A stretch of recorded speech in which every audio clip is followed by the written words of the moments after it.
ایک مشن اور منہج ہے کہ نیکی کرنے کے بعد گناہوں کی طرف مائل ہو جائیں. گناہوں کے بعد نیکی، یہ ایک قابل قدر راستہ ہے. ان الحسنات یذہبن السیئات، گناہ کر کے نیکی کرو گے تو وہ نیکی گناہ کو مٹا دے گی. نبی علیہ السلام کی حدیث ہے اتبع السیئۃ الحسنہ تمحها، کوئی گناہ کر لو تو فوراً کوئی نیکی کر لو اور وہ نیکی اس گناہ کو مٹا دے گی.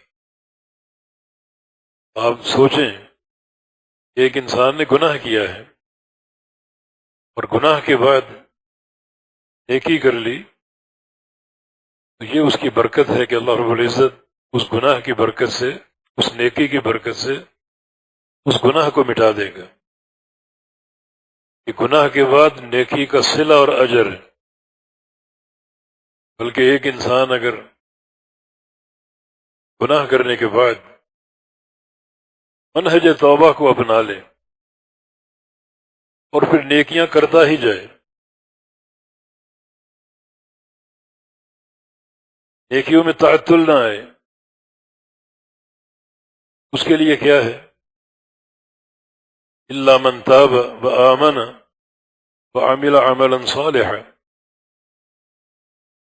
بندہ توبہ کر لے اور اپنے عقیدے اور عمل ایمان کو درست کر لے، وعمل عملا صالحا، اور پھر لگاتار نیک عمل شروع کر دے.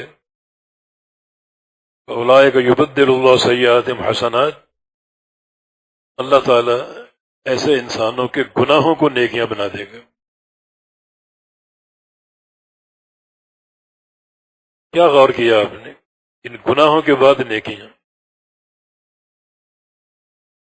اگر عمل صالح کے منہج کو پوری قوت سے اپنا لیا اور لگاتار نیکیاں شروع کر دیں، اللہ تعالیٰ تمہارے گناہوں کو نیکیاں بنا دے گا. کیسے گناہ؟ پیچھے 3 گناہوں کا ذکر ہے. ایک شرک، دوسرا قتل، اور تیسرا زنا. بڑے بھیانک گناہ ہیں. ان گناہوں کا ارتکاب اگر ہوا ہے اور تم سچی توبہ کر لو اور اپنے عقیدے کو درست کر لو اور پھر مسلسل نیک اعمال شروع کر دو، یہ گناہ بھی نیکیاں بن جائیں گے. یہ گناہ کے بعد نیکی کا اجر. لیکن دوستو، اگر نیکی کے بعد نیکی ہو اس کا کیا اجر ہوگا؟ کیا اللہ کی رضا کے پروگرام ہوں گے؟ یہ بندہ نیکیوں کی سواری پر سوار ہے اور مسلسل اعمال صالحہ انجام دے رہا ہے. یعنی گناہ کے بعد نیکی کا اجر آپ نے سن لیا، اور نیکی کے بعد اگر نیکی ہو اور نیکیاں ہوتی ہی جائیں تو بندہ بڑے مقربین میں شامل ہو جاتا ہے. اللہ ایسا راضی ہوتا ہے کہ اس کے گناہوں کو بھی نیکیوں میں تبدیل کر دیتا ہے. یہی در حقیقت کامیابی کا منہج اور کامیابی کا پروگرام ہے جو شریعت مطہرہ نے ہمیں دیا ہے.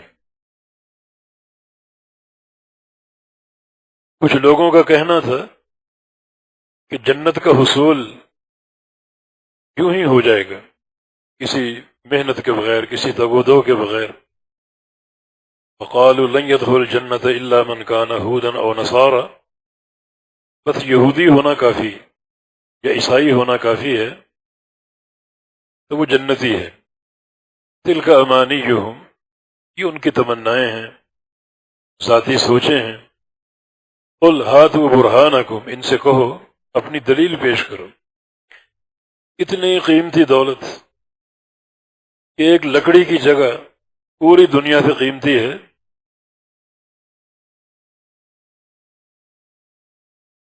پوری دنیا سے قیمتی. یہ کسی حجت کے بغیر، کسی دلیل کے بغیر حاصل ہو سکے گی؟ قل ہاتوا برہانکم، دلیل پیش کرو۔ اور یہ بات آج سمجھانی ہے اپنے آپ کو اور آپ سب کو کہ جو اخروی حساب و کتاب کے مراحل ہیں، ہر مرحلے میں کامیابی کی دلیل اور حجت موجود ہے، جس کو سامنے رکھ کر تیاری کرنی۔ مثلا پہلا مرحلہ قبر کا ہے، بڑا ہولناک مرحلہ ہے۔ نبی علیہ السلام کا ارشاد ہے لا تتمنوا الموت فإن حوض المطلع شدید، موت کی تمنا مت کیا کرو، مرنے کی تمنا مت کیا کرو، کیونکہ مرنے کے بعد جو اگلے جہاں میں جھانکنا ہے وہ منظر بڑا سخت ہے، بڑا ناقابل برداشت ہے۔ امیر عمر کا قول رضی اللہ عنہ، اگر پوری دنیا کا میں مالک بن جاؤں، پوری دنیا کا بلا شرکت غیر میں مالک بن جاؤں، تو سارا کچھ خرچ کرنے پر تیار ہوں، اس شرط پر کہ اللہ تعالی مرنے کے بعد جو اگلے جہاں میں جھانکنے کا منظر ہے وہ آسان کر دے۔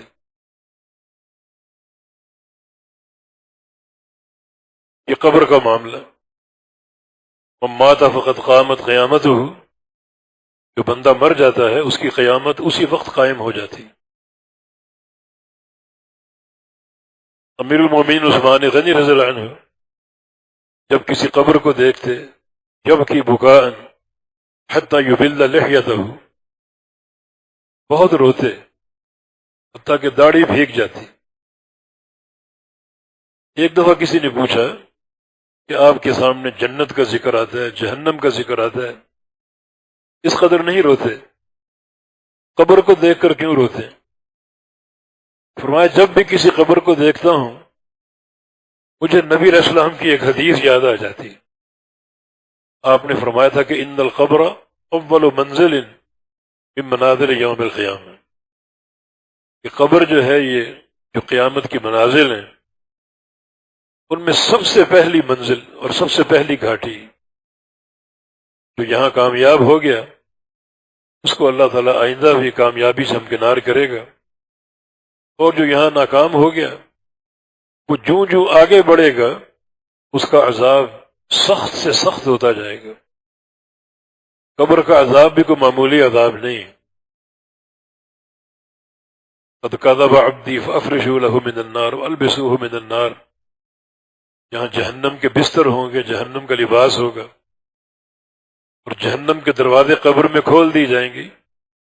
تعرض علیہ 99 تنینا تلدغه وتلحسه، 99 سانپ اور بچھو چھوڑے جائیں گے جو اسے ڈسیں گے اور اس کے چھوٹے سے زخم جسم کو زہر سے بھریں گے کہ ان کا ایک قطرہ اگر زمین پہ ٹپکا دیا جائے تو پوری زمین کی معیشت کڑوی ہو جائے، اور آئندہ وہ زمین قیامت تک فصل اگانے کی قوت سے محروم ہو جائے۔ یہ عذاب قبر کی ایک جھلک ہے، اور جوں جوں وقت گزرے گا عذاب کی شدت میں اضافہ ہوتا جائے گا۔ یہ پہلی گھاٹی ہے، یہاں بھی کامیابی کی برہان موجود ہے، بلکہ خالق کائنات کی رحمت، اس نے قبر کا پیپر تیار کیا اور وہ آؤٹ کر دیا۔ 3 سوال پوچھنے ہیں اور وہ سوال یہ ہیں، تیاری کر لو۔ اور کیا چاہیے آپ کو؟ کوئی ممتحن، کوئی ایگزامینر اپنا پیپر آؤٹ کرتا ہے؟ اللہ تعالیٰ نے پیپر بنایا، صرف 3 سوال ہیں اور وہ بتا دیے ہیں، بس تیاری کر لو۔ اور ربک ما دینک من نبیک، تیرا رب کون ہے، تیرا دین کیا ہے، اور تیرا نبی کون ہے؟ یہ سوال بڑے سہل ہیں، مگر ان کے جوابات جو ہیں ان کے پیچھے ایک منہج ہے، ایک عقیدہ ہے، ایک تیاری ہے، جس کو بار بار یاد کرایا گیا ہے۔ ایک دعا پڑھتے ہیں اذان کے بعد، رضیت باللہ ربا وبالاسلام دینا وبمحمد الرسول صلی اللہ علیہ وسلم۔ یہ دعا جو ہے یہ پورا قبر کے پیپر کی تیاری ہے۔ پہلا سوال مر ربک، اور دعا میں کیا ہے؟ رضیت باللہ ربا. دوسرا سوال ما دینک، اور یہ دعا کیا ہے؟ وبالاسلام دینا. اور تیسرا سوال من نبیک، اور دعا میں کیا ہے؟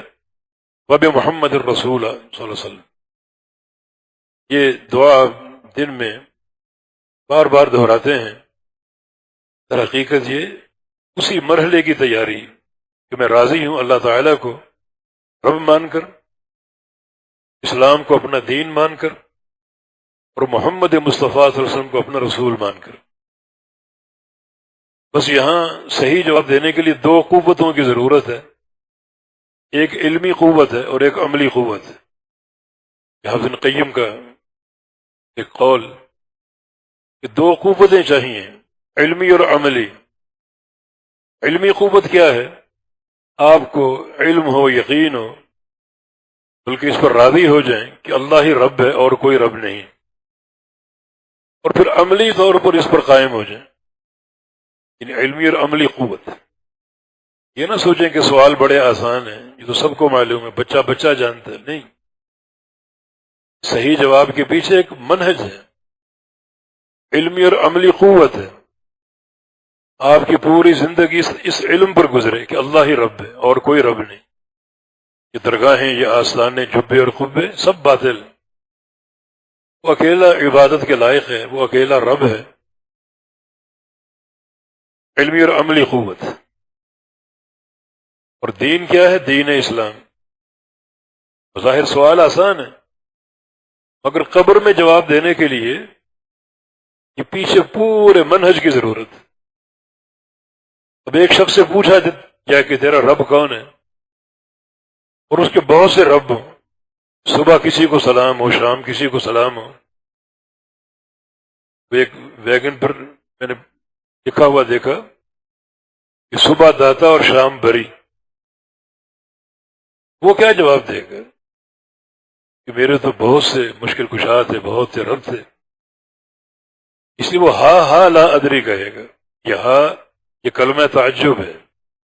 مجھے کیا ہو گیا؟ اس سوال کا جواب کیوں نہیں آ رہا مجھے؟ سوال تو آسان ہے، مجھے جواب کیوں نہیں سجھائی دے رہا؟ کہ کلمہ تعجب.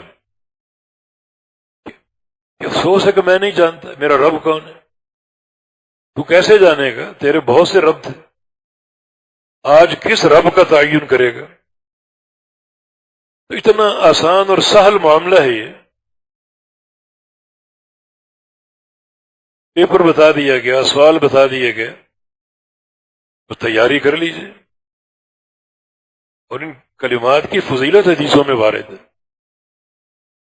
ذاق طعم الایمان من رضی باللہ ربا وبالاسلام دینا وبمحمد الرسول صلی اللہ علیہ وسلم. جو شخص راضی ہو جائے اللہ کو رب مان کر، بس وہی رب ہے اور کوئی نہیں. اسلام کو اپنا دین مان کر، بھائی اسلام میرا دین اور کچھ نہیں. اور محمد مصطفیٰ صلی اللہ علیہ وسلم کو اپنا رسول مان کر کہ وہی میرے نبی ہیں، وہی رسول ہیں، وہی لائق اتباع ہیں، انہی کی اطاعت ہے اور کسی کی نہیں. اس شخص نے ایمان کی مٹھاس کو پا لیا. کیسے فضائل وارد ہیں. اگر چاہتے ہو کہ ایمان کی مٹھاس کیا ہے، حلاوت کیا ہے، تو ان تین چیزوں کو سمجھ لو، مان لو، راضی ہو جاؤ اور اپنے عمل میں شامل کر لو. ایک اور حدیث میں رسول اللہ صلی اللہ علیہ وسلم کا فرمان ہے، من قال رضیت باللہ ربا وبالاسلام دینا وبمحمد نبیا فانی زعیم بان آخذ یدہ حتی ادخلہ الجنہ. جو شخص یہ الفاظ، یہ جملے کہتا رہے، دہراتا رہے، رضیت باللہ ربا وبالاسلام دینا وبمحمد الرسول، کہتا رہے، پڑھتا رہے، چلتے پھرتے، میں محمد مصطفیٰ صلی اللہ علیہ وسلم ضمانت دیتا ہوں، وعدہ کرتا ہوں کہ قیامت کے دن اس کا ہاتھ پکڑ لوں گا، اس وقت تک نہیں چھوڑوں گا جب تک اس کو جنت میں داخل نہ کر دوں. یہ فضیلت کیوں ہے؟ اسی لیے کہ اپنی قبر کی تیاری کرو. یہ اصول ثلاثہ کہ آپ کو اہل حدیث کے اسٹیج سے ملیں گے. اصول ثلاثہ، شیخ الاسلام کی کتاب بھی الاصول الثلاثہ کے نام سے. یہی تین اصول ہیں، رب کون ہے اور دین کیا ہے اور رسول کون ہے. یہ قبر کی تیاری۔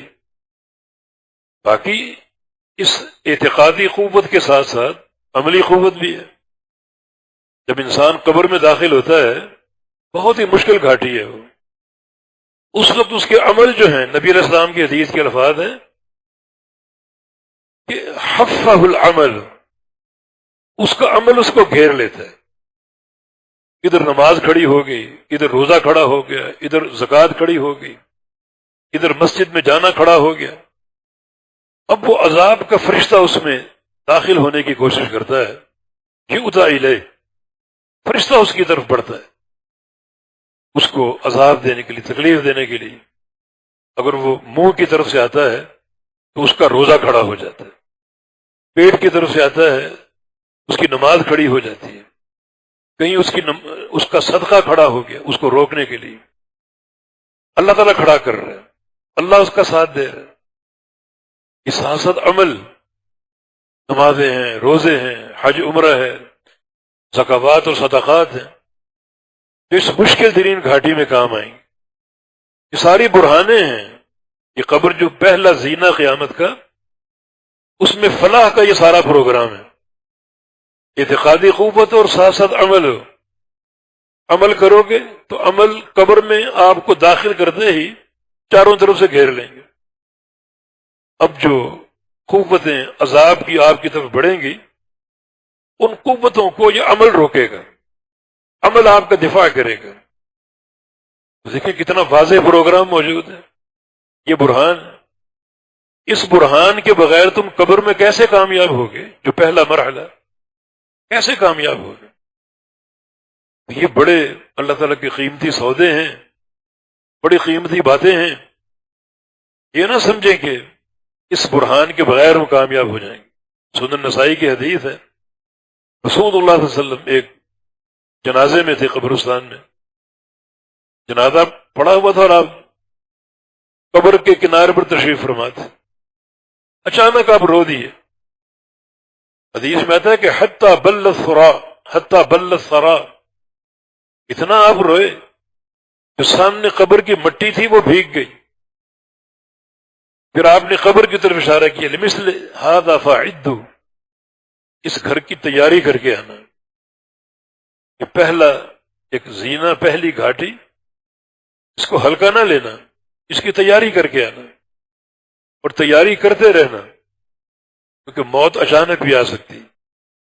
موت کے تعلق سے تین بڑے کٹھن حقائق ہیں، اچانک آئے گی اور سب پر آئے گی، اور حکم یہ ہے کہ وَلَا تَمُوتُنَّ إِلَّا وَأَنْتُمْ مُسْلِمُونَ، کہ تم نے یہ کوشش کرنی ہے کہ تم پر جب یہ وقت آئے تو اسلام اور اطاعت کی حالت میں آئے، گناہوں کے ساتھ نہ آئے، معصیت کے ساتھ نہ آئے، نیکیوں کے ساتھ آئے۔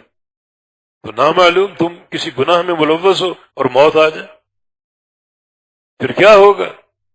پھر قیامت تک اسی گناہ میں شمار کیے جاؤ گے۔ جب قیامت کے دن اٹھو گے تو وہ گناہ کرتے کرتے اٹھو گے، اور اگر نیکی کی موت آ جائے تو قیامت تک اس نیکی میں شمار ہوگی، اور قیامت تک وہ نیکی کرتے کرتے اٹھو گے۔ یأتی الشہید یوم القیامہ وأوداجہ تشجب دما، اللون لون الدم والریح ریح المسک۔ شہید قیامت کے اس شان سے آئے گا، نیکی کرتے کرتے مرا، اللہ کی راہ میں جان دی۔ جب وہ قیامت کے دن اٹھے گا تو اس کی شاہ رگ کٹی ہوگی، خون ابل رہا ہوگا، دنیا دیکھے گی کہ یہ شہید ہے۔ رنگ تو خون کا ہوگا مگر خوشبو جنت کی کستوری کی ہوگی، نیکی کرتے کرتے گیا ہے، اسی نیکی میں شمار ہوگا، قیامت تک وہ مجاہد اور شہید شمار ہوگا، اجر اس کا لکھا جائے گا قیامت تک کے لیے، اور وہ نیکی کرتے کرتے اٹھے گا۔ نبی علیہ السلام کے ساتھ ایک شخص حج کر رہا تھا، اونٹنی پر سوار تھا، سواری سے گر گیا گردن کے بل اور وہیں فوت ہو گیا۔ عرفات کے میدان میں احرام باندھا ہوا، فرمایا کہ کفنوا فی ثوبہ، اس کو احرام کی چادروں میں کفن دے دو، کفن نہ اتارو، چادریں نہ اتارو۔ فلا تحنثوه، اور اس کو خوشبو نہ لگاؤ، یہ حاجی ہے محرم، احرام میں خوشبو نہیں لگائی جاتی۔ فلا تخمروا رأسہ، اس کا سر نہ ڈھانپو، حاجی کا سر ننگا ہوتا ہے۔ فإنه يأتي يوم القيامة ملبيا، یہ شخص قیامت کے دن تلبیہ پڑھتے ہوئے اٹھے گا، دنیا نفسی نفسی پکار رہی ہوگی اور یہ لبیک اللہم لبیک کرتا ہوا اٹھے گا۔ جس طرح نیکی کی موت بڑی قابل قدر ہے، تو گناہ کی موت بڑی بھیانک ہے۔ پھر قبر کی تیاری کی برہان کیا ہے؟ تسلسل سے عمل صالح، یہ نہ ہو کہ گناہ میں ملوث ہو اور موت اپنے پنجے گاڑ دے، پھر کیا بنے گا؟ کیا بنے گا پھر؟ یہ کامیابی دلیل کے بغیر ممکن نہیں ہے۔ یہ پہلا مرحلہ ہے، قیامت قائم ہوگی۔ قبر کا معاملہ تو بہت ہی ہلکا ہے آخرت کے معاملے میں۔ قیامت کا چہرہ دیکھ کر فرشتے تک کیا اٹھیں گے؟ سبحانک ما عبدناک حق عبادتک، وہ فرشتے جنہوں نے صدیوں سجدے کیے ہیں، تسبیحات کی ہیں، اللہ تعالیٰ کا ذکر کیا ہے، وہ قیامت کا چہرہ دیکھ کر کہیں گے کہ یا اللہ تو پاک ہے، ہم تیری عبادت کا حق ادا نہیں کر سکے، صدیوں کی عبادت۔ مسند احمد کی ایک حدیث میں رسول اللہ صلی اللہ علیہ وسلم کا فرمان ہے، لو ان رجلا یجر علی وجہہ من یوم ولد الی یوم یموت حرما، ایک شخص اگر پیدا ہوتے ہی چہرے کے بل گھسیٹا جائے، چہرے کے بل، یہ گھسیٹا جانا اللہ کی رضا کے لیے، اللہ کی راہ میں فی سبیل اللہ ہو، جیسے بلال حبشی کو گھسیٹا گیا، عمار ابن یاسر کو گھسیٹا گیا، ان کے بوڑھے باپ یاسر کو گھسیٹا گیا اللہ کی راہ۔ وہ گھسیٹا جانا تو چند دنوں کے لیے تھا، اگر اس کو پیدا ہوتے ہی گھسیٹا گیا اور مرتے دم تک گھسیٹا گیا اور موت بھی بڑھاپے میں آئے، اتنی بڑی نیکی، لیکن لحقرہ یوم القیامہ، جب قیامت قائم ہوگی تو قیامت کا چہرہ دیکھ کر یہ شخص اپنی دنیا کے عمل کو حقیر جانے کا، میں نے کچھ نہیں کیا، کچھ نہیں کیا۔ یہ نصوص ہم سے کیا تقاضا کرتے ہیں کہ بڑی بھاری تیاری کی ضرورت ہے، یہ برہان ہے اخروی نجاح کے لیے، اخروی کامیابی کے لیے، اللہ تعالیٰ کے سامنے کھڑا ہونا حساب و کتاب کے لیے۔ تجہزوا للارض الاکبر، امیر عمر اپنے گورنروں کو گاہے بگاہے وصیت کیا کرتے تھے کہ سب سے بڑی پیشی کی تیاری کرو، وہ پیشی اللہ تعالیٰ کے سامنے، اس پیشی کی تیاری کرو۔ حساب و کتاب تو ہونا ہے، اللہ کے روبرو پیش ہونا ہے۔ فَلَنَسْأَلَنَّ الَّذِينَ أُرْسِلَ إِلَيْهِمْ وَلَنَسْأَلَنَّ الْمُرْسَلِينَ، ہم نے سب سے سوال کرنے، ہر امت کے ہر فرد سے پوچھنا ہے اور اس امت کے نبی سے بھی پوچھنا ہے۔ جب نبی نے ہمارے روبرو آنا ہے، تمہاری کیا حیثیت؟ کوئی اس سے مستثنا نہیں۔ آپ کو بتا دیا گیا ہے، قیامت کے مراحل کا تعارف پیش کر دیا گیا، بتا دیا گیا کیا پوچھنا ہے ہم نے۔ نبی علیہ السلام کی حدیث، لن یزول قدم ابن آدم حتی یسأل عن خمس، بندے کے قدم اللہ تعالیٰ کی عدالت سے ایک بال برابر نہیں سرک سکیں گے، ہل نہیں سکیں گے، جب تک 5 سوالوں کے جواب نہ دیں۔ 5 سوالوں، عن حیاتہ فیما امضی وعن شبابہ فیما ابلی، ایک تو پوری زندگی کا حساب دو، یہ زندگی کہاں گزار کر آئے اور کیا کچھ کرتے ہوئے آئے، پوری زندگی ایک ایک لمحے کا حساب دو۔ پھر خاص طور پر جوانی کا حساب دو، یہ شباب کہاں گزارا، جوانی کہاں گزاری، جوانی کی خلوتیں، جوانی کی جلوتیں، جوانی کی راتیں، جوانی کے دن کہاں گزارے، ایک ایک پل کا حساب دے۔ خاص طور پہ جوانی کا حساب ہوگا، میرے نوجوان عزیزوں اور دوستوں، یہ بڑی ایک مغتنم اور قابل قدر عمر ہے۔ سبعۃ یظلھم اللہ فی ظلہ یوم لا ظل الا ظلہ۔ اللہ تعالیٰ نے 7 قسم کے انسانوں کو قیامت کے دن اپنے عرش کے سائے میں لے لینا، یہ سایہ فراہم کرے گا جس دن خالق کائنات کے سائے کے علاوہ کوئی سایہ نہ ہوگا۔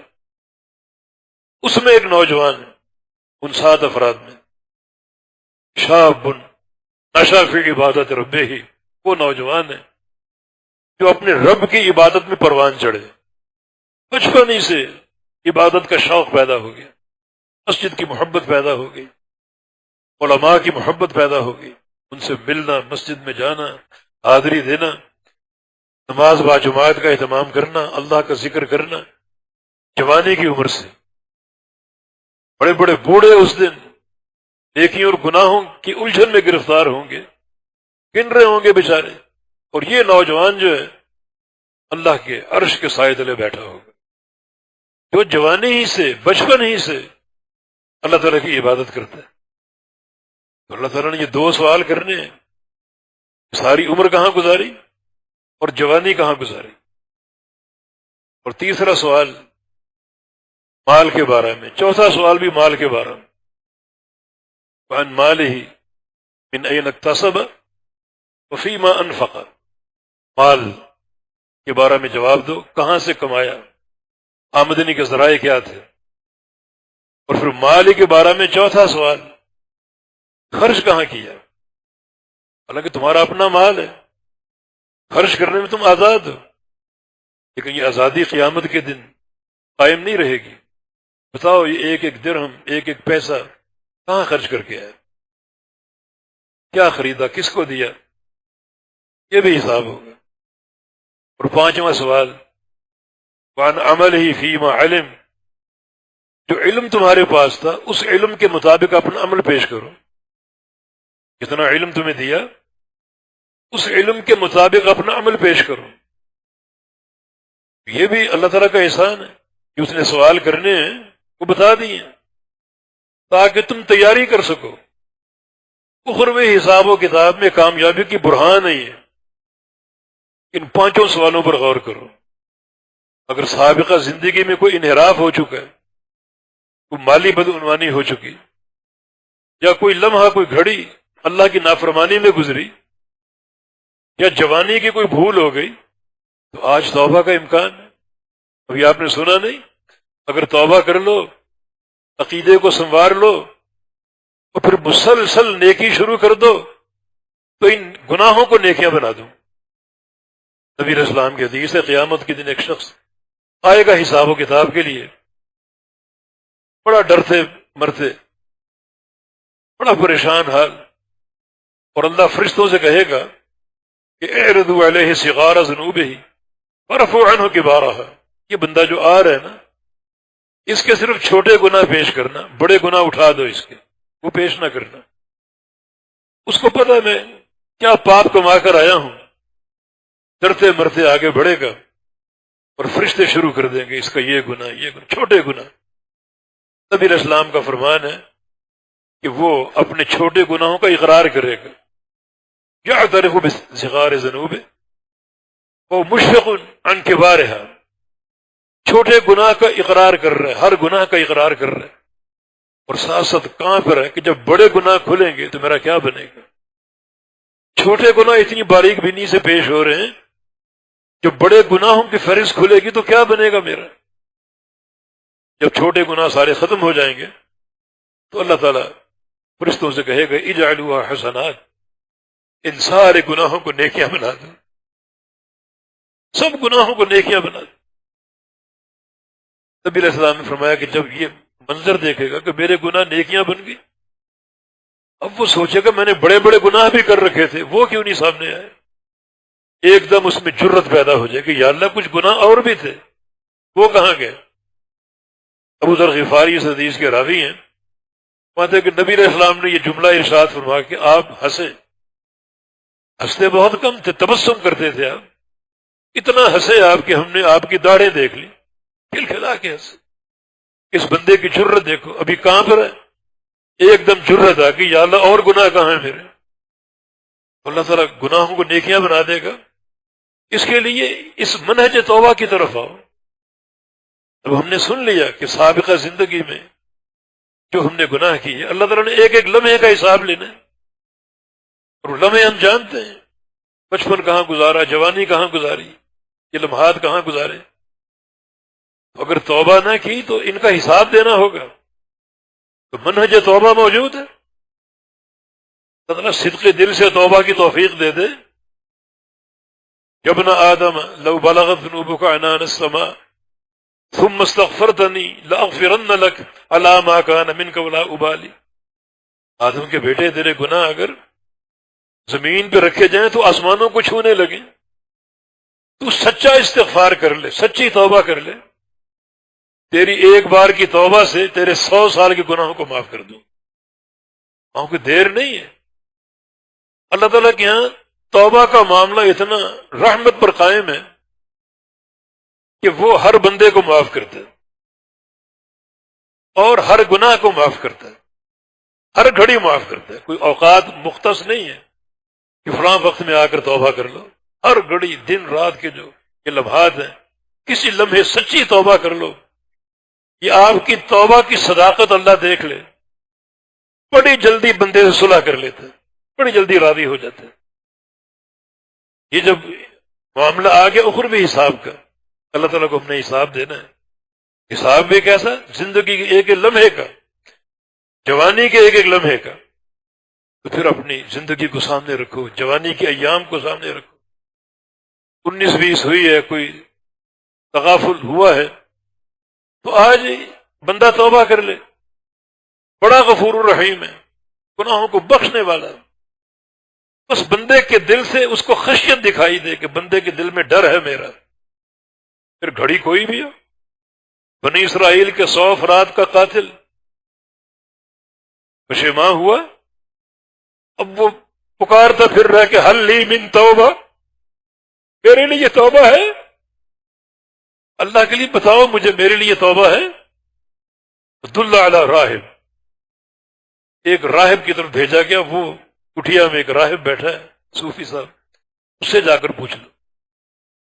اس نے سنا کہ 100 افراد کا قاتل، 99، کہا کہ انا لک توبہ، تیری توبہ کہاں قبول ہوگی؟ وہ تو 99 افراد کا قاتل، تیری توبہ کہاں قبول ہوگی؟ اس کی جاہلیت دوبارہ لوٹ آئی، اس نے اس کو بھی قتل کر دی، 100 پورے ہو گئے۔ پھر باہر نکلا پچھتاتا ہوا، حل لی من توبہ، حل لی من توبہ، میرے لیے توبہ ہے؟ اب کی بار ایک عالم کی طرف رہنمائی کی گئی کہ فلاں جگہ ایک محدث ہے، ایک عالم ربانی ہے، اس کے پاس جاؤ۔ اس نے جب پوری اس کی داستان سنی، یہ 100 افراد کا قاتل ہے، کیا کہا؟ علمی جواب دیا، من یحول بینک وبین توبتک، اللہ کے بندے، تیرے اور تیری توبہ کے درمیان دنیا کی کوئی طاقت حائل نہیں ہو سکتی، کوئی طاقت حائل۔ ہاں تو توبہ کر۔ میرا مشورہ یہ کہ فلاں بستی میں صالحین آباد ہیں، بڑے نیک لوگ، ان میں شامل ہو جائے، اچھی صحبت اختیار کر لے، جو قتل و غارت گری کی زمین تھی اس کو چھوڑ دے، ہجرت کر جائے یہاں سے۔ وہیں سے نکلا اور وہاں روانہ ہو گیا۔ دنیا نہیں جانتی وہ قاتل کہاں گیا ہے، اس قاتل کا معاملہ کیا ہے۔ صالحین میں شامل ہونے کے لیے روانہ ہو گیا، راستے میں موت آ گیا، اور فرشتے دونوں پہنچ گئے، عذاب کے بھی اور جنت کے بھی۔ دونوں فرشتے روح قبض کرنا چاہتے ہیں۔ عذاب کے فرشتوں کی حجت یہ ہے کہ اس نے توبہ بھی کی نہیں، جا رہا ہے، اور جنت کے فرشتوں کی حجت یہ ہے کہ یہ سفر کر چکا ہے، شروع کر چکا، پشیمان ہو چکا۔ الندم التوبہ، پشیمانی ہی تو توبہ ہے۔ اب وہ زمین پہ گرا پڑا ہے۔ اللہ تعالیٰ نے فیصلہ کیا دیا کہ دونوں زمینوں کو ناپو، دونوں زمینوں۔ ایک حدیث کے الفاظ ہیں کہ اس کے پاؤں جو تھے وہ قتل کی زمین کے قریب تھے، گناہوں کی زمین کے، اور اس کا سینہ جو تھا وہ صالحین کی زمین کے قریب تھے۔ ہے کہ اصل چیز تو سینہ اشرف الاعضاء، پاؤں سے مت ناپو، سینے سے ناپو۔ جب سینے سے ناپا گیا، چند ہاتھوں کے فرق سے وہ صالحین کی زمین کے قریب ثابت ہوا اور اس کے سارے گناہ معاف کر دیے گئے اور اس کو جنت کا پروانہ دے دیا گیا۔ بندے کے اندر خشیت دیکھ لے، خشیت۔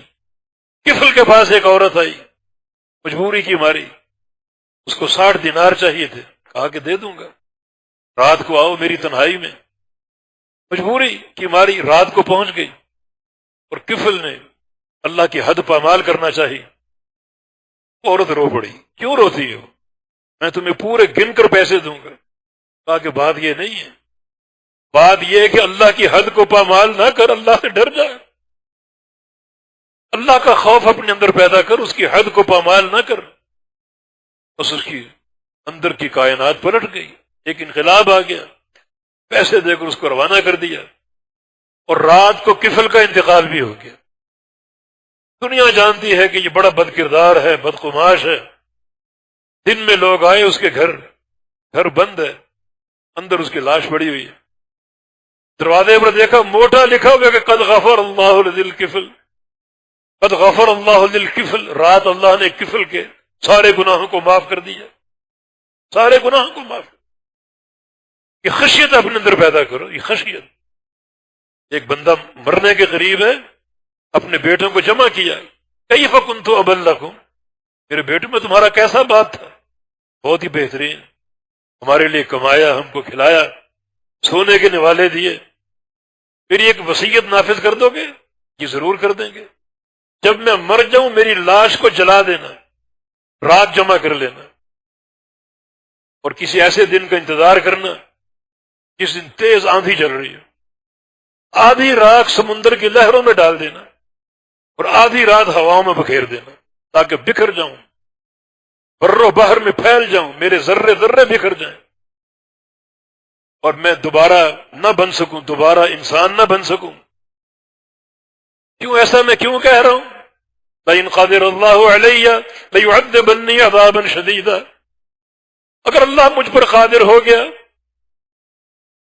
اور مجھے اللہ نے جمع کر لیا تو اللہ مجھے ایسا عذاب دے گا کہ ایسا عذاب کسی اولین و آخرین میں نہیں دے گا، بڑا بھیانک مجھے عذاب ملے گا۔ بیٹوں نے وصیت نافذ کر دی، راک بکھیر دی۔ اللہ تعالیٰ کے لیے کیا مشکل ہے؟ اللہ کن کہتا ہے، ہر چیز بن جاتی۔ وہ ساری رات جمع ہو گئی، ایک ایک ذرہ جمع ہو گیا، بندہ دوبارہ قائم اللہ تعالیٰ کے روبرو۔ ما حملک علی ما صنعت، پھر بندے یہ کیا کر کے آئے ہو؟ یہ کیا وصیت ہے؟ تمہیں کس چیز نے برانگیختہ کی اس وصیت پر؟ اس نے کہا خشیتوں کا یا رب، یا اللہ تیری خشیت، تیرے خوف نے مجھ سے ڈر گیا، میری خشیت۔ حالانکہ زندگی بڑی بدعنوانیوں پر گزری، اس کے گناہوں پر گزری، لیکن خشیت آ گئی، اللہ کا خوف آ گیا، اللہ نے معاف کر دیا۔ اس کے کھاتے میں بھیانک گناہ تھے، بھیانک گناہ، حتیٰ کہ اللہ کی قدرت میں شک۔ وہ سمجھا کہ اگر میری راکھ کو بکھیر دیں گے تو اللہ جمع کرنے پر قادر نہیں ہوگا، قدرت پر شک۔ اس کا علم ہی یہ تھا، معذور قرار دیا گیا اور زندگی کے سارے گناہ معاف کر دیے گئے کہ مرتے دم اس کے دل میں خشیت آ گئی، سچی خشیت۔ یہ خشیت سچی چاہیے، یہ خشیت کسی دعوے کی محتاج نہیں ہے کہ اللہ بڑا بادشاہ بس کافی، نہیں، دل میں خشیت ہو، توبہ کی طرف رغبت ہو، عمل صالح کی پوری خواہش ہو اور اس پر ایک عزم قائم ہو جائے، یہ خشیت کی دلیل۔ بات بہت پھیل گئی، عرض یہ کر رہا ہوں کہ جو اخروی مراحل ہیں، ہر مرحلے میں کامیابی کے اصول موجود ہیں، ضوابط موجود ہیں۔ اللہ تعالیٰ کے سامنے کھڑا ہونا، بلکہ بعض بندے ایسے بھی ہیں کہ جن کو اللہ تعالیٰ بلا حساب جنت میں داخل کر دے گا، 70,000 کی تعداد میں۔ نبی علیہ السلام نے دعا کی، فاستزدت ربی، یا اللہ اس تعداد کو بڑھا دے، میری امت کے افراد تو اربوں ہوں گے، 70,000 کی کیا نسبت ہے، اس تعداد کو بڑھا دے۔ فزادنی ربی، اللہ نے اضافہ کر دیا کہ ان 70,000 میں سے ہر بندے کے ساتھ 70,000 اور بھی دیتا ہوں، جن کا نہ عذاب ہوگا نہ حساب ہوگا۔ کیا معنی حساب نہیں ہوگا؟ حساب ہوگا، لیکن حساب بصورت عرض۔ اخروی حساب کی دو قسمیں، ایک عرض اور ایک مناقشہ۔ عرض یہ کہ اللہ تعالیٰ گناہ پیش کرے گا، صرف پیش کرے گا، میرے بندے تو نے فلاں موقع پر فلاں گناہ کیا، بندہ اقرار کرے گا، فلاں گناہ کیا، بندہ اقرار کرے گا. یہ عرض ہے، آسان حساب ہے. اگر اللہ نے پوچھ لیا کہ یہ گناہ کیوں کیا تھا، یہ مناقشہ، اس کیوں کا جواب دنیا کی کوئی طاقت نہیں دے سکتی. من نوقش فقد عذب، اللہ نے جس سے کیوں کر کے پوچھ لیا وہ شخص مارا گیا، وہ عذاب میں ڈال دیا جائے گا، کوئی طاقت اس کو بچا نہیں سکے گی. حساب ان کا ہوگا مگر بصورت عرض ہوگا. اللہ تعالیٰ اعمال پیش کر کے، گناہ پیش کر کے ان کے معاملے کو بالکل بے باک کر دے گا. یہ عقیدے کی بنیاد ہے. یہ جو حدیث پوری آپ پڑھیں اس میں ایک اعتقادی نقطہ توکل کا ہے، اللہ پر توکل کرنا. تو موقع ملا تو یہ حدیث آپ سنیے گا. یعنی 4 قسم کے صفات ان بندوں کے، ان چاروں صفات کا ملخص جو ہے وہ توکل، اللہ کی ذات پر توکل. اور توکل کا معنی یہ کہ اس ذات پر بھروسہ کر لو اس یقین کے ساتھ کہ اللہ تعالیٰ جس پر توکل کر رہا ہوں مجھے بچانے پر، عطا کرنے پر قادر، اس کی قدرت کے یقین کے ساتھ، قدرت میں کوئی شک نہ ہو، ایسا توکل ہو تو اللہ تعالیٰ ایسے بندوں کو ان افراد میں شامل کر لے گا جن کو نہ عذاب دے گا نہ حساب دے گا، نہ ان کا حساب ہوگا. یا اللہ ہمیں ان افراد میں شامل فرما دے، ہمیں ان افراد میں داخل فرما دے. یہ وہ حجتیں ہیں ہر مرحلے میں کامیابی کی. آگے بڑھو گے ترازو قائم ہے اعمال کو تولنے کے لیے. کتنے خوفناک منظر ہے، ترازو قائم ہے، اتنا بڑا ترازو، ایک پلڑے میں 7 آسمان اور 7 زمینیں سماج ہے. یہاں کامیابی کس چیز پر ہے؟ اعمال کی گنتی تو ہو چکی، ان اعمال کو تولو. اللہ تعالیٰ ترازو میں 2 خوبیاں پیدا کرے گا، 2 صلاحیتیں. ایک صلاحیت یہ اس عمل کو تولنا ہے جو عمل اخلاص پر ہو، اس میں ریاکاری نہ ہو، دکھاوا نہ ہو، نمود و نمائش نہ ہو. دوسری صلاحیت یہ اس عمل کو تولنا ہے جو میرے حبیب محمد مصطفیٰ کی سنت کے مطابق ہو صلی اللہ علیہ وسلم. بس یہ دو برہانے مرحلہ میزان میں کامیابی کے لیے. قوم برادری کی باتیں، باپ دادا کی باتیں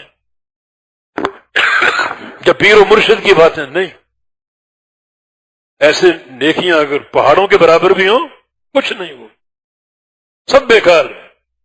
صرف ان اعمال کو تولنا ہے جو اخلاص کے ساتھ ہوں اور سنت مصطفیٰ علیہ السلام کے مطابق ہوں. بس تو کامیابی کی برہان موجود ہے، حجت موجود ہے. ہر عمل میں اخلاص کی طاقت پیدا کرو اور ہر عمل کو بھر دو اللہ کے پیارے پیغمبر کی سنت کی اتباع سے. اتباع سنت کا شوق ہو، اتباع سنت کا ذوق ہو، ولولہ ہو. یہ میزان میں کامیابی کی برہان ہے.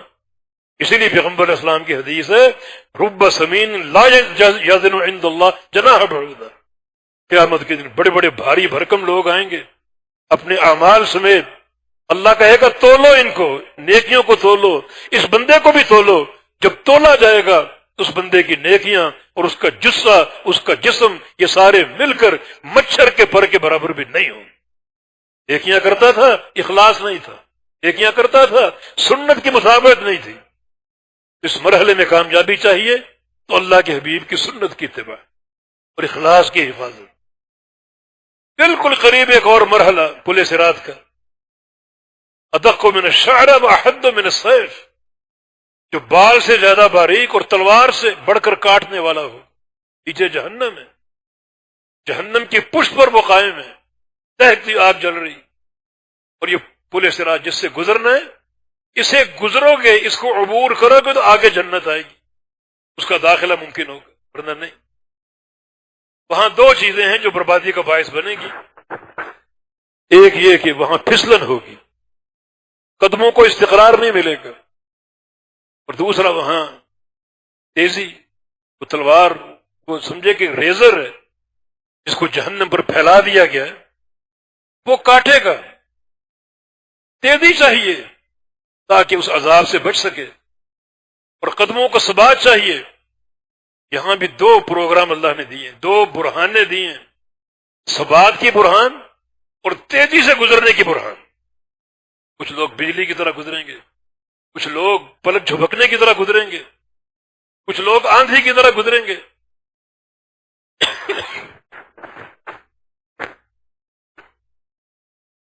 دونوں برہانے موجود ہیں. یثبت اللہ الذین آمنوا بالقول الثابت فی الحیات الدنیا وفی الآخرہ.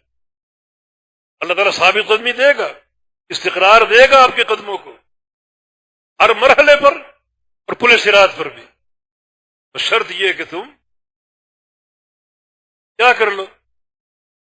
بالقول ثابت، قول ثابت کی برکت سے. عبداللہ بن عباس مفسر قرآن فرماتے ہیں کہ قول ثابت جو ہے وہ لا الہ الا اللہ ہے. اس کلمے کی برکت سے اللہ تعالی ثابت قدمی دے گا. کیا معنی اس کلمے کا؟ اس کلمے کی برکت کا خالی پڑھ لینا کافی، تلفظ کافی نہیں، کلمے کے سارے تقاضے پورے کرنے. پڑھنا بھی ضروری ہے، سمجھنا بھی ضروری ہے، اس کے تقاضوں کو پورا کرنا بھی ضروری ہے، اور بڑے ٹھوس طریقے سے توحید پر اقامت بھی ضروری ہے. کلمہ منہج حیات ہے، یہ کلمہ دعوت ہے، جہاد ہے، حیات طیبہ کا پروگرام ہے، اخروی کامیابی کی اساس ہے، اعظم الشہادہ ہے. یہ سب سے بڑی گواہی. اس کو بغیر سمجھے، بغیر جانے پہچانے گزارا کر لو گے؟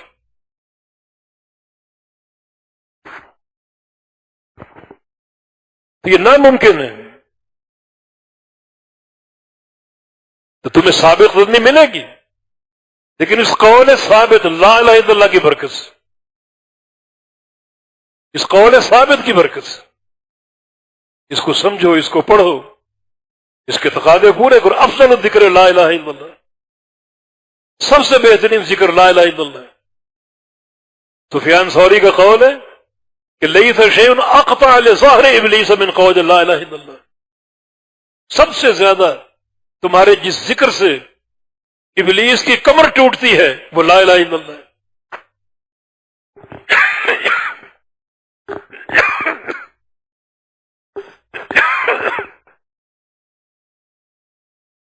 یہ کلمہ پورا منہج ہے. اگر وہاں ثابت قدمی چاہیے تو اس کلمے سے حقیقی تعلق جوڑو. ان بہروپیوں کو چھوڑ دو جو کلمے کے صرف تلفظ پر شعبدہ بازی کی حد تک یہ وہ زور دیتے. کلمے کا ذکر کرو، ضربے مار مار کے کرو، تختی کے ساتھ کرو، 6 مہینے لا الہ، پھر 6 مہینے الا اللہ. یہ سارے پروگرام شعبدہ بازی ہیں تاکہ لوگ اس کلمے کے فہم سے دور ہو جائیں. یہ ثابت قدمی کی بنیاد ہے. تیزی چاہیے تو دنیا میں عمل کی تیزی پیدا کرو.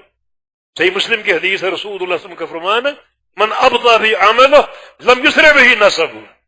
آج جس کی عمل کی سواری کمزور ہے اسے قیامت کے دن کوئی چیز تیز نہیں چلا سکے گی. اگر عمل میں کمزوری، عمل میں تیزی پیدا کرو، لیکن تیزی ایسی نہ ہو کہ عمل اخلاص سے خالی ہو، سنت کی اتباع سے خالی ہو. اخلاص کے ساتھ ہو، سنت کی اتباع کے ساتھ ہو، جیسے کبھی بیان ہوا. یہ تیزی اگر عمل کی ہوگی تو اللہ تعالیٰ تیزی سے گزار دے گا، پلک جھپکنے کی طرح، بجلی کی طرح گزار دے گا. یہاں بھی کامیابی کی برہان موجود ہے. پل صراط پر آگے بڑھو گے، ایک قنطرہ آئے گا، اللہ تعالیٰ وہاں کھڑا کرے گا. وہاں کھڑا کر کے اللہ تعالیٰ حقوق کا حساب لے گا. کس کی غیبت کی، کس کی چغلی کی، کس کے ساتھ مالی فراڈ کیا، کس کو دھوکہ دیا، کس کی عزت سے کھیلا. اللہ تعالیٰ ظالم کو بھی کھڑا کرے گا، مظلوم کو بھی. یہ قنطرہ پر بڑا مشکل یہ مرحلہ ہے، بڑا مشکل مرحلہ. اگر اعمال کی گنتی میں کامیاب ہو گئے، اعمال کے وزن میں کامیاب ہو گئے، تو یہاں رکاوٹ آ سکتی. نبی علیہ السلام کی حدیث ہے حشر کے میدان کا سکہ درہم و دینار نہیں ہے بلکہ نیکیاں اور گناہ ہیں. اللہ ظالم کو کھڑا کرے گا، مظلوم کو کھڑا کرے گا، اور پھر اللہ رب العزت ظالم کی نیکیاں مظلوم کو دے گا اور مظلوم کے گناہ ظالم کو دے گا. اس میں اس کو مسکین کہا گیا کہ جو نیکیوں کے ڈھیر لے کر آیا تھا مگر ضرب ھذا وشتم ھذا واخذ مال ھذا، کسی کو تھپڑ مار دیا، کسی کو گالی دے دی، کسی کی غیبت کر دی، کسی کو قتل کر دیا، تو اللہ تعالیٰ ان سارے مظلوموں کو جمع کر دے گا اور پھر اس ظالم کی نیکیاں مظلوموں میں تقسیم کر دے گا۔ معاملہ بے باک ہو گیا تو ٹھیک ہے، ورنہ مظلوموں کے گناہ جو ہیں وہ ظالم کو دے گا۔ جو نیکیاں لایا تھا وہ گناہوں کا بوجھ لے کر جہنم میں جا رہا ہے۔ یہاں کامیابی کی برہان کیا ہے؟ اپنے حقوق کے معاملے کو سیدھا کر لو، حقوق العباد کے معاملے کو، غیبت نہ کرو، جھوٹ نہ بولو، چغلیاں نہ کرو، گالی گلوچ نہ کرو، کسی کا مال نہ ہتھیاؤ، کسی کی عزت سے نہ کھیلو۔ اللہ کے پیارے پیغمبر کی حدیث سنن نبی داؤد میں، من کان لہ مظلمۃ علی اخیہ بعرضہ او مالہ فلیتحللہ منہ اليوم، اگر تم میں سے کسی نے اپنے بھائی پر زیادتی کر رکھی ہو، ظلم کر رکھا ہو، اس کی عزت کے تعلق سے یا اس کے مال کے تعلق سے، تو آج ہی جاؤ جا کر اس سے معافی مانگ، اپنا معاملہ صاف کروا لو، قبل اس کے کہ وہ دن آ جائے جس دن بری ہونے کے لیے کوئی درہم و دینار نہ ہوگا اور نہ وہ کام آئے گا۔ اس دن کا سکہ درہم و دینار نہیں ہے، حشر کے بازار کا سکہ نیکیاں اور گناہ۔ پھر اللہ ظالم کی نیکیاں چھینے گا اور مظلوموں کو دے گا، اور مظلوم کے گناہ لے گا اور ظالم کو دے گا۔ یہاں بھی برہان چاہیے، برہان کا موقع آج موجود ہے، عمل۔ اور پھر ان گناہوں یہ جو حقوق العباد کے تعلق سے گناہ ہیں، اپنے آپ کو بچائے ان سے، اپنے معاملے کو صاف رکھے اور اپنے معاملے کو ان الجھنوں سے دور رکھے، تاکہ روز قیامت یہ مشکل گھڑی نہ آ جائے۔ حدیث میں آتا ہے کہ اللہ تعالیٰ قیامت کے دن آئے گا ایک تقریر کرتے ہوئے کہ اے معاشر والو، اے معاشر والو، لا یستطیع احد منکم یدخل الجنہ، تم میں سے کوئی شخص جنت میں داخل نہیں ہو سکتا اگر اس پر کوئی حق ہے کسی جہنمی کا۔ غور کریں، جہنمی کا کوئی حق ہے، یعنی جنت میں تم جا رہے ہو اپنے اعمال کی بنا پر، مگر کسی جہنمی پر تم نے دنیا میں زیادتی کر رکھی ہے، یہ معاملہ چھوڑ نہیں دیا جائے کہ یہ تو جہنمی جائے بھاڑ میں، جائے جہنم میں۔ نہیں، اللہ تعالیٰ جہنمی کو لائے گا اور جنتی کو لائے گا، اور اللہ تعالیٰ اس حق میں تصفیہ کرے گا، عدل قائم کرے گا۔ ہو سکتا ہے جنتی کی نیکیاں اس بندے کو دے دی جائیں، وہ جنتی بن جائے اور یہ جہنمی بن جائے۔ حتی لطمہ کے الفاظ ہیں، ایک تھپڑ بھی کسی کو مارا ہے تو اللہ تعالیٰ مارنے والے کو اور جس کو مارا دونوں کو کھڑا کرے، اور انصاف قائم کرے گا، عدل قائم کرے گا۔ یہ سارے مراحل اخروی حساب، عہد کوثر ہے، اس کا پانی پینے کے لیے سنت کی اتباع ضروری۔ بدعتی لوگ جائیں گے، جبریل امین گرفتار کر لیں گے انہیں۔ آپ فرمائیں کہ میری امت ہے یہ، میری امت ہے یہ، ان کو آنے دو۔ فرمائیں کہ نہیں، انک لا تدری ما احدثوا بعدک، آپ جانتے ہی نہیں انہوں نے آپ کے بعد کیا بدعات اختیار کی تھی۔